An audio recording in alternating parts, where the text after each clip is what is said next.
O Lula deu uma entrevista ao UOL, como vocês sabem, né? Concedeu hoje de manhã uma entrevista aos jornalistas Carlos Araújo e Leonardo Sakamoto, a jornalista Carlos Araújo, colunista Leonardo Sakamoto, jornalista. Hein? Aconteceu no Palácio do Planalto, transmitido ao vivo, né? E ele falou sobre essa questão da droga. O que o presidente falou? Vai lá, põe aí. Eu vou dar só palpite, porque eu não sou nem advogado e não sou deputado, mas eu vou dar palpite. Tá? Primeiro, eu acho que é nobre que haja diferenciação entre o consumidor, o usuário e o traficante. É necessário que a gente tenha uma decisão sobre isso, não na Suprema Corte, pode ser no Congresso Nacional, para que a gente possa regular. A Suprema Corte não tem que se meter em tudo.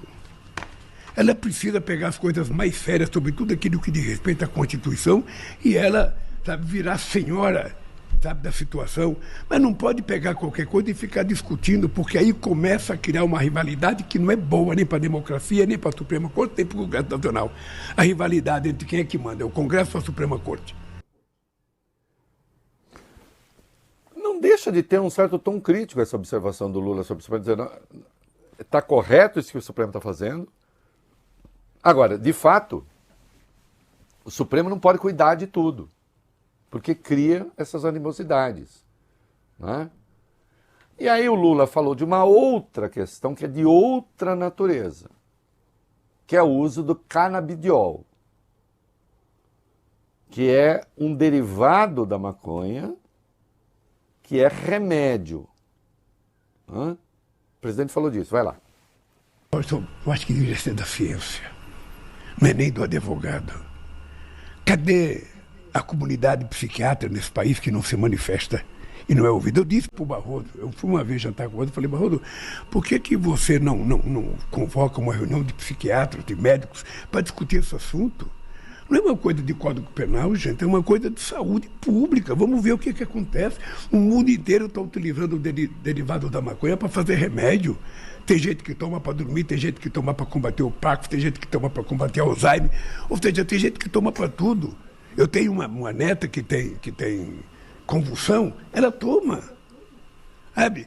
Então eu fico perguntando o seguinte, se a ciência já está provando em vários lugares do mundo, sabe, que é possível, por que fica essa discussão contra ou a favor? Por que não encontra uma coisa saudável, referendada pelos médicos que entendem disso, pela psiquiatria brasileira ou mundial, pela Organização Mundial da Saúde, alguma referência mais nova para dizer o seguinte, ó, é isso, e a gente obedece. Sem dúvida. Eu conheço gente que usa canabidiol e se dá muito bem. Atenção, o canabidiol é um derivado da maconha que não causa perturbação psíquica de nenhuma natureza. O que deixa bolado é o THC, é outra coisa, é outra substância que não tem no canabidiol. Mas a proibição da maconha acaba criando uma sombra de suspeição mesmo sobre as pessoas que usam esse remédio. Necessário para um monte de doenças.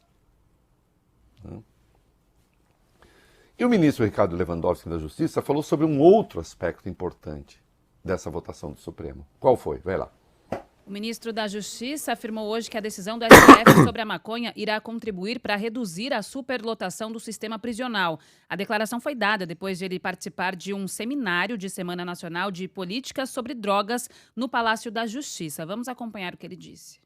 O Supremo Tribunal Federal está estritamente dentro do seu papel e certamente decidirá em termos de uma repercussão geral que vinculará todos os juízes e todas as autoridades de segurança pública do país.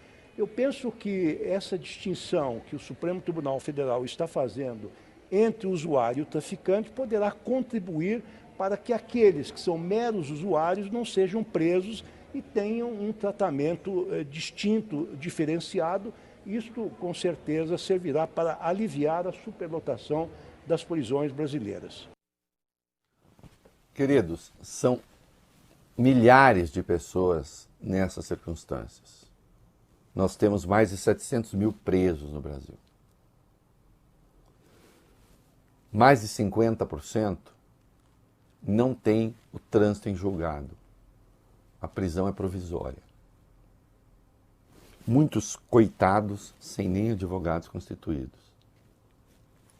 Jovens negros e pobres que entram no sistema como amadores, saem de lá profissionais do crime, porque capturados pelas facções, que capturam essas pessoas lá dentro, mas mais grave, Larissa, captura a família dessas pessoas aqui fora, que passa da assistência também.